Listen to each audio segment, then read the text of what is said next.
देखें, if you do what you have always done, you will get what you have always gotten। बहुत ही सही और सटीक बात है, और ये सही और सटीक बात तो आज कईयों का जो है ना मूड खराब करने वाली है। कारण क्या है, जरा इस लाइन को सुनिएगा। यदि आप वही सब करते हैं जो आप करते आए हैं, if you do what you have always done, तो आपको मिलेगा भी वही ना जो आपको हमेशा मिलता आया है। बोले सर इसमें कौन सी बड़ी बात है, जरा ये बताएं। भाई इसमें बहुत बड़ी बात है।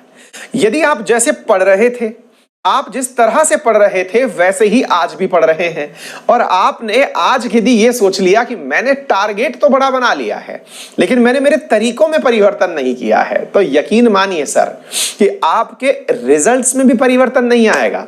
अचानक आपके ये तरीके जो हैं, जो लगातार जिस तरीके से आज तक आप कोई छोटा सा एग्जाम भी नहीं निकाल पाए, तो आप एग्जाम छोड़िए, आपने अपने लिए अगर ग्रेजुएशन तक भी टारगेट किया था ना कि इतना परसेंटेज लेके आएंगे, अगर आप वो भी नहीं कर पाए तो यकीन मानना इन तरीकों से आगे भी कुछ होने वाला नहीं है।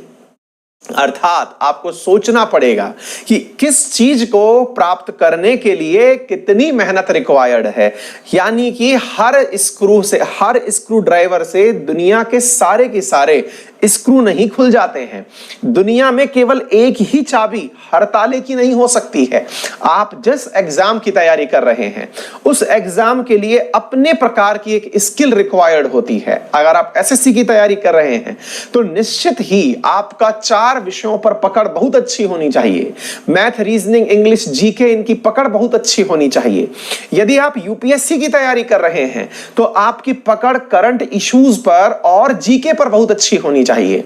यानी कि हर सब्जेक्ट के अंदर, अगर आप किसी स्टेट पीसीएस की तैयारी कर रहे हैं तो आपकी स्टेट के विषयों पर पकड़ बहुत अच्छी होनी चाहिए। यानी केवल एक प्रक्रिया से सारे एग्जाम नहीं निकलते, लेकिन हम लोग ऐसा जरूर करते हैं। हम क्या करते हैं, तब हम लोग तैयारी एक एग्जाम की करते हैं, फॉर्म 10 एग्जाम का भरते हैं, और हम ये कहते हैं लगभग एक जैसा ही तो है सर। भाई साहब यही वो गुस्ताखी है जिसकी वजह से एग्जाम निकलते नहीं हैं। हम तैयारी एक एग्जाम की कर रहे होते हैं, फॉर्म जितने भी आ रखे हैं, मतलब आप एसएससी की तैयारी कर रहे हैं, पता चले कि आप बैंकिंग का भी फॉर्म डाले हुए हैं, आप यूपीएससी का भी फॉर्म डाल ही दिए कि चलो खुशी तो मिलेगी कि देख के तो आए थे कैसा होता है। राज्य में स्टेट पीसीएस का निकला तो भैया हमारे पड़ोस वाले बने थे थोड़े दिन पहले, चलिए ये भी वाला फॉर्म भर देते हैं। फॉर्म सब भरने हैं। आपको एग्जाम में जितने भी फॉर्म की संख्या दिखती है ना, वो असल में रियल नहीं होती है।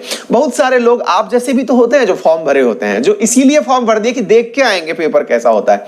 और भैया इन देखने वालों की बातें जब एग्जाम सेंटर के बाहर सुनोगे, भाई साहब आपको शर्म आ जाएगी खुद पर कि हमने इतनी मेहनत क्या ऐसे ही मतलब भजिया छीलने के लिए की थी का। बोले क्यों सर, ये लोग भाई एग्जाम सेंटर के बाहर निकलने के बाद पेपर देख करके तो दावे ऐसे करते हैं, अरे यार मतलब ये भी क्वेश्चन सही, ये भी क्वेश्चन सही, मैं तो पढ़ा नहीं यार, मतलब इतने कम नॉलेज से मैंने इतने सवाल सही कर दिए, अब तो अगर मैं महीने भर पढ़ लिया तो फिर तो जाने में क्या ही मचा दूंगा। इनका कॉन्फिडेंस भी अलग लेवल का होता है। लेकिन साथियों ये कॉन्फिडेंस कभी भी सिलेक्शन नहीं करवाता है। जो व्यक्ति एक ही बार में हर तरह का काम करने की कोशिश कर रहा है वो कभी सक्सेसफुल नहीं होता। आप जिस काम के लिए लग रहे हैं उसके लिए एक अलग एफर्ट, एक अलग प्रक्रिया, एक अलग प्रकार का माइंडसेट चाहिए होता है। दिमाग में पहले इसे उतारिए। इवन अगर आप बैंकिंग की तैयारी भी एसएससी के साथ साथ कर रहे हैं तो बैंकिंग के लिए कुछ अलग रिक्वायर्ड है, वो आपको करना पड़ेगा। एक आपको इंग्लिश में अलग से एक्सीलेंसी चाहिए होगी, आप बैंकिंग में तभी एक्सीड कर पाएंगे। हर चीज की अपनी एक खासियत है, तो कृपया इसे ध्यान में रखें, है ना। हम लोग अपने आप को साधारण व्यक्ति मानते हुए व्यवहार करें कि हमें हर कुछ नहीं आ सकता। मतलब हम लोग दुग्गल जी नहीं हो सकते कि डॉक्टर भी हम ही हैं, इंजीनियर भी हम ही हैं, डॉक्टर प्रोफेसर साहब भी हम ही हैं, सब कुछ हम नहीं हो सकते, है ना। तो थोड़ा सा व्यवहारिक रूप से सोचें और काम कर सकते हैं, ठीक है। तो चलिए इसी के साथ में विद्यार्थी कह रहे हैं आशीष की सर पकड़ लिए आप तो हमें, है ना। हाँ अरे मैं सच्चाई बता रहा हूं क्योंकि बहुत सारे विद्यार्थियों का मैंने आज से एक कार्यक्रम शुरू किया है